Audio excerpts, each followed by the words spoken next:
With us in the studio today is Zeno van Ditzhuijzen, a Dutch 5 dan. Zeno, welcome. Soon we think you will be 6 dan, because you probably became a lot stronger. You were in China. Yeah. And you studied weiqi there. Yes, I did. Maybe you can tell us a bit what you were doing in China and how long you were there. I went there in September, the middle of September. I was actually not the only one. We went together with, I went together with 4 other people. So, we were there for 5.5 months. We studied at some language and cultural center, it's the start of a project to get the European Go more known, basically, to get Go more known in Europe. There have been rumors that there's a European Pro League being set up. Yes, these are not rumors actually. This is going to happen, and there's going to be some tournament preliminaries for who is going to be a professional. There's going to be some qualification. Yeah, that's the word. So in Amsterdam, in Vienna, and in Strasbourg, I believe there will be 3 tournaments, or three times 2 rounds, and after the 6th round, I think there should be 2 professionals. 2 professionals will be chosen, and in 3 tournaments there will be 2 professionals. Well, it's actually 1 tournament, I guess, but there's going to be 2 rounds per day. Like they're going to make the Amsterdam tournament and the Vienna, and in Strasbourg there's going to be like big tournaments, and then previous to these tournaments there will be 1 day of this type of event, basically. And they're going to play will you be in those? Sadly not. I didn't make it. I didn't make the cut. Well, actually, who knows? Maybe I will be able to manage somehow, but I doubt it, because when we were in China, the 5 of us, we Who were those 5, by the way? Yes, Benjamin Teuber, Remy Campagny, André Kravets, and Lucas Kramer. So from all over Europe. Yeah. And Remy Campagny is from Canada, right? Yeah, well, he's actually officially a French citizen. Yeah, French. Okay. Yeah, from France, and he's living in Canada now, but he actually is not a Canadian. He's trying to get a citizenship there, and he's often in Canada because his parents live there. But he's also often in Europe, so. So we have Remy Campagny, we have Benjamin Teuber, Benjamin, German 6 dan also. Yes, and Lucas Kramer as well is also German. And André Kravets is from the Ukraine. He's also 6 dan. He's the strongest of us before we went, like the strongest rating at least. And he also managed to win the tournament that we played between each other.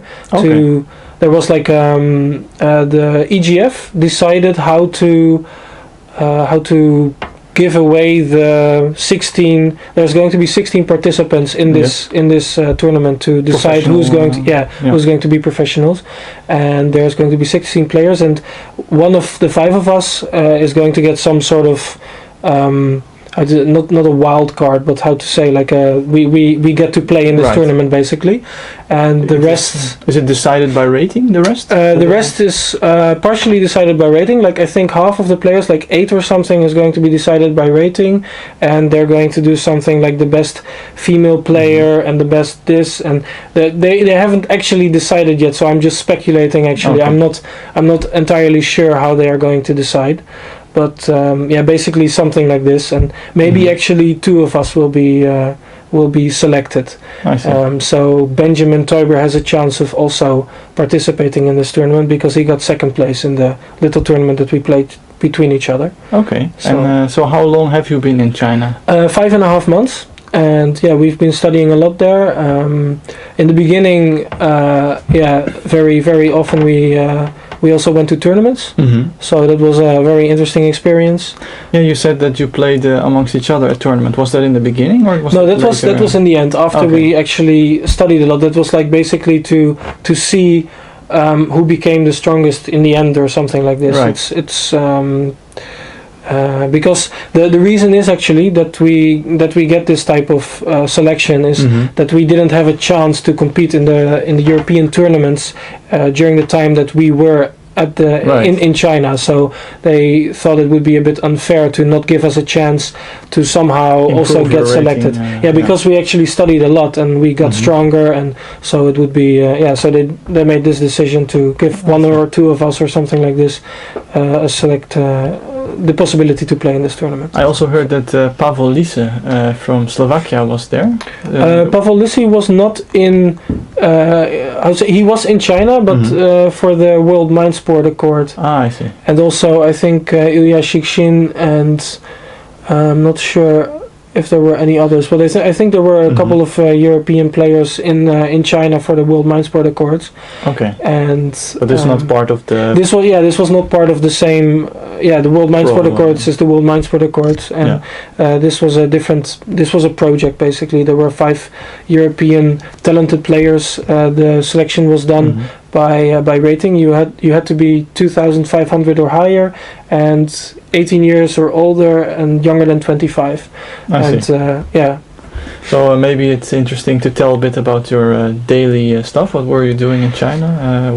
Usually we got up and needed to be at the Language and Cultural Center at 9:30, and then we would either review a game. Usually we reviewed some games first, and then in the afternoon we would play 1 or 2 games, dependent on the schedule. Against professionals? No, against each other, and then we would review those games the next day, and sometimes we would also play against professionals. It depended. We had some league in the beginning, of which, because we were with 5 players, there was 1 player who would be left out, and that would be a guest, either a professional or a strong amateur from China who would visit us, and that was the basic setup at the beginning.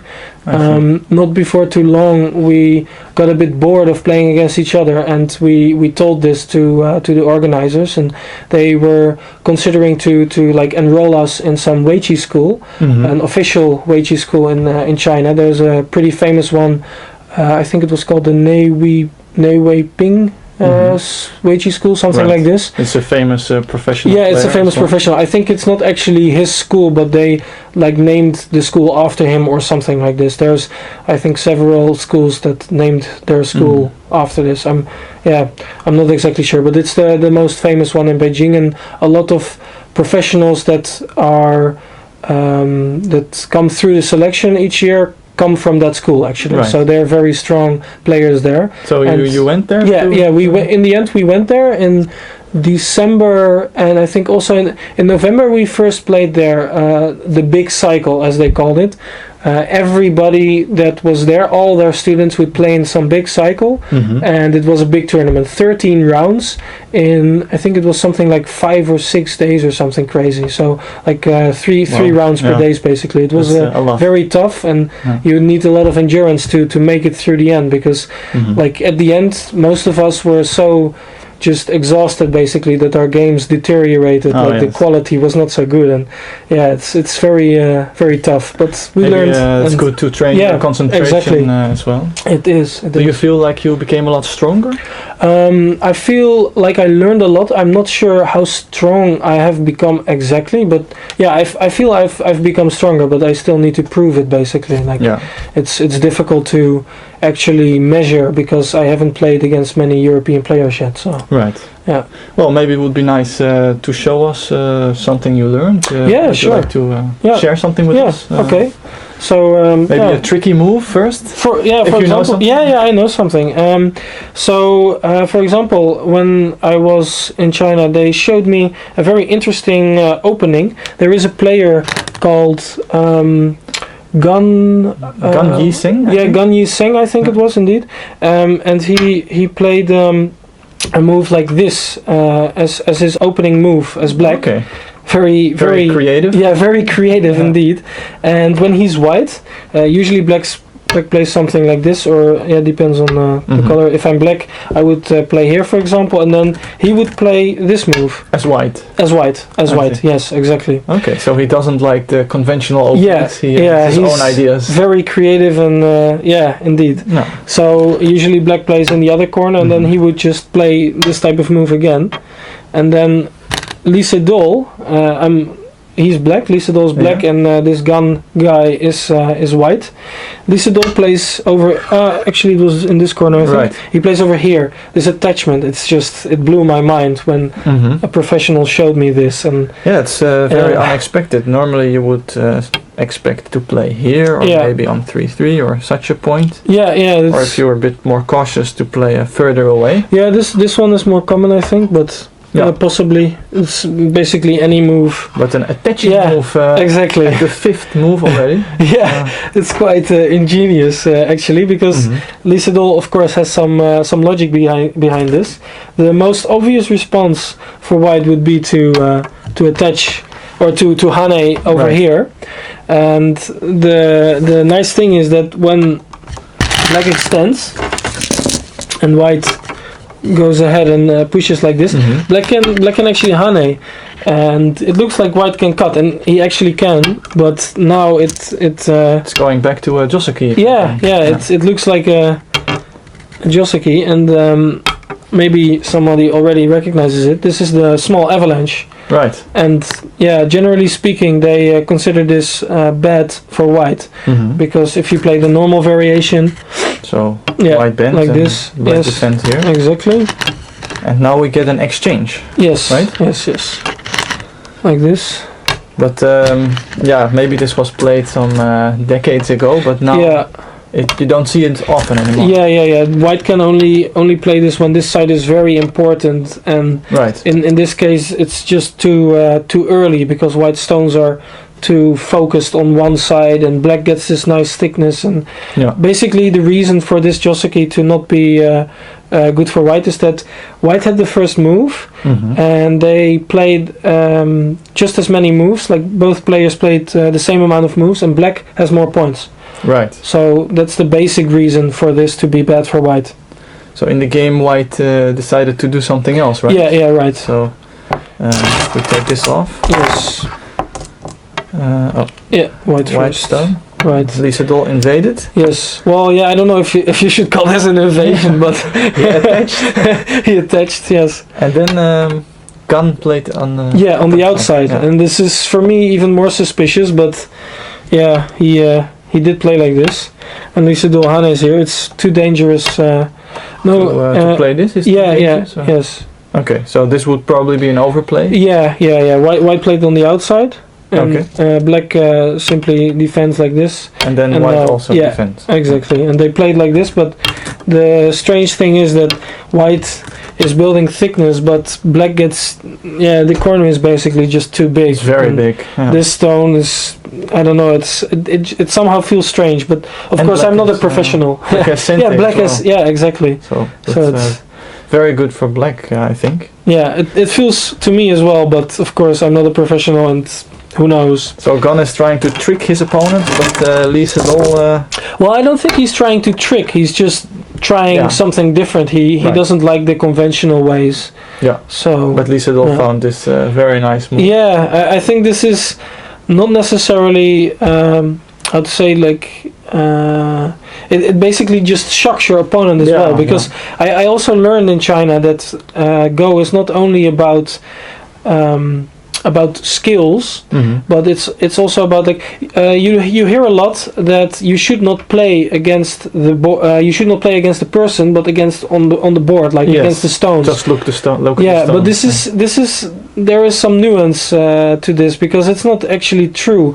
There is so much going on in the other person's mind that you can actually also take some advantage of this sometimes. And this type of move, it might not necessarily be the best move, but if it's never been played before and you prepare this, it will shock your opponent. It will, yes. Yeah, it's like, whoa, what is this? And how to react to it. How to react. If you've never seen it before. So it's a very interesting and what about if white would, for example, play here? This would be my idea to maybe pincer black immediately, because I already had a stone there, so I will attack. I will attack you. Well, this is.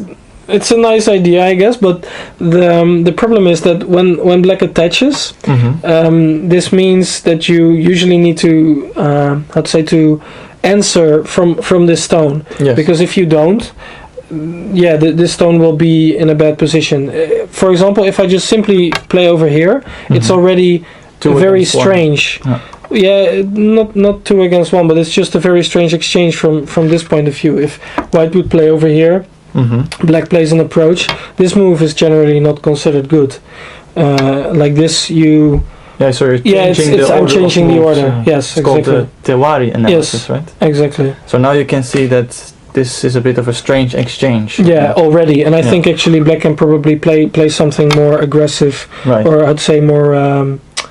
Take the pressing. initiative. Yeah, exactly. Take the initiative. Some type of hane, or I don't know. Right. There are some possibilities for black here, I feel, and I think this feels good. Okay, but so this is also not a good idea. Yeah, this is definitely not. So let's appreciate this move then. Yeah. And maybe you can show us something else. Yeah, of course. Well, for example, if black plays over here, this is a very common opening, something like this. Yes. How was it again? I think. No, it was like this. Yes, right. High or low? Yeah, usually the low one. If you play high, it means that you want to play on this side afterwards. So if black answers now, you usually need some move over here, which is considered slow. Right. If you play low, you don't have to play this move, and white will be able to approach from this side. Talking about high moves, Peter and I heard that Guli really likes to play this move, and we also heard that you played football with Guli. Is that true? Yes, that is true. I indeed played. I played football with. Well, we all played football. The 5 of us, we played football against the national team of China, which was a rare opportunity, and we lost terribly, so we didn't get the chance to play again. Yeah, they're very good actually. The Chinese are, how to say, they're not good on a professional level in the sense that, like professionally, how to say, on professional football level, the Chinese don't make it that far. Right. But for amateurs, like to just play a nice game of football, we got royally beaten by Guli and his professional friends. Guli very good? Yeah, Guli was the best of the team actually. Aggressive?